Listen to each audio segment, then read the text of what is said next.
Hey there, I'm Mark from Spectrum Pulse, and today we finally have from Tierra Whack, Worldwide Whack.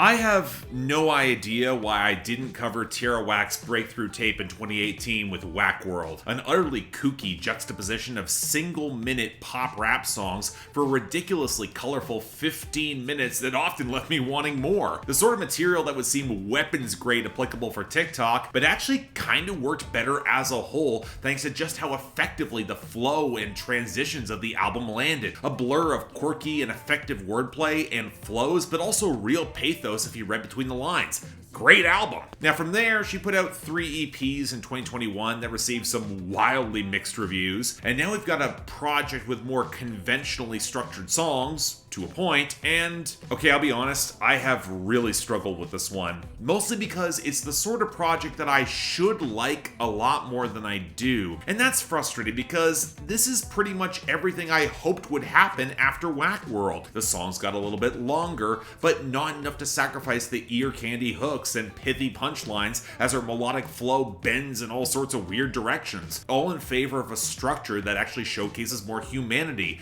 tangible vulnerability amidst the wackier side, going to some extremely dark places and exploring depression across songs like NUMB and Tonight, which culminates in a crushingly bleak ending with 27 Club. So naturally, there is a sharper tonal whiplash between songs, but that didn't have to be a bad thing, especially as Tierra Whack seems very conscious of how the structure and the meta text of her albums convey meaning in and of itself. Now, what that means is that Whack World, despite its length, felt very intentional in its construction, whereas in expanding that, the darker cracks begin to leak through. The mask starts slipping. I mean, she's found success, but at what cost? It feels hollow and she feels undeserving. So there's this creeping element of self-sabotage alongside a sensitivity to how all of it is being seen in public that has her crack even further, where every playful moment and bit of bravado feels like a desperate, deflective bit of respite from depression. Maybe this'll how she'll be happy. She desperately hopes. Be it comes from imaginary friends or muses, or slipping off to the movies, or even just taking a good shower,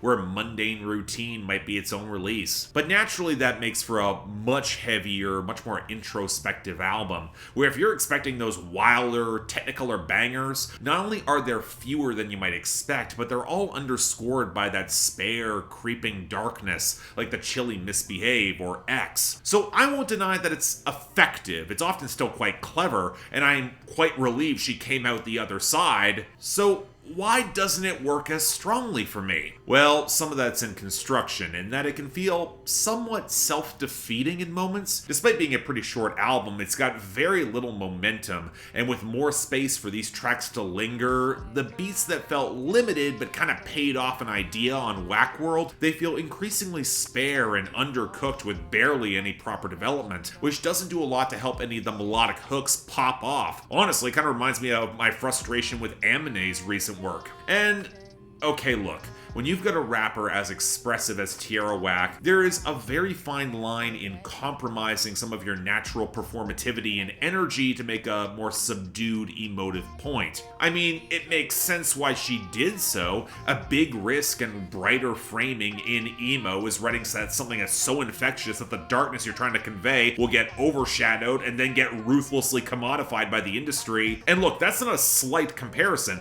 I like emo rap. I absolutely think this album fits within that subgenre, but I don't know, the balance, it's not quite there for me. But overall, I refuse to call this bad. There's a level of structural care, emotive vulnerability, and real talent that Tierra Whack shows off. Even if it bounced off me in an odd way, I can imagine it'll hit like a ton of bricks for the right audience, even if said audience is probably narrower. Now, there is a part of me that believes you can deliver all that sort of raw, vulnerable material with all of the pop energy that Tierra Whack has and still take it very seriously. You're probably looking at an older, higher tier of emo rappers or the more underground emo trap cohorts where honestly Tierra Whack makes a lot of sense than being on fucking Interscope, or conversely something like pop emo like Jetty Bones' excellent 2021 album Push Back. But you know what, it is a choice of execution, which leaves this as a bit of a tougher sell. I do not attach content warnings to albums lightly, so take it all into consideration with this one, and though it didn't fully work for me,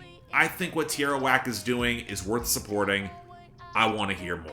So yeah, thanks a lot for watching. If you want to hear more, please be sure to like, share, drop comments, and subscribe. Again, with Tierra Whack fans, how are you feeling with this one? I get the feeling it'll connect very strongly for a certain audience, but if you're just there for the candy-colored pop construction, it'll probably leave you in a bit of an odd place, which doesn't really surprise me. I think it's intended to do so, which again makes projects like this so difficult to judge because all the artistic choices feel very intentional, but they just kind of bounce off you in odd ways.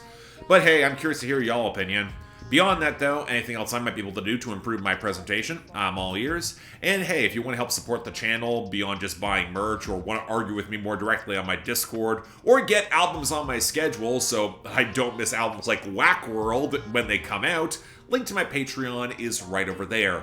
Once again, don't feel obligated, tough times, but the option's available. Till then, I'm Mark, you're watching Spectrum Pulse, and I'll see you next time.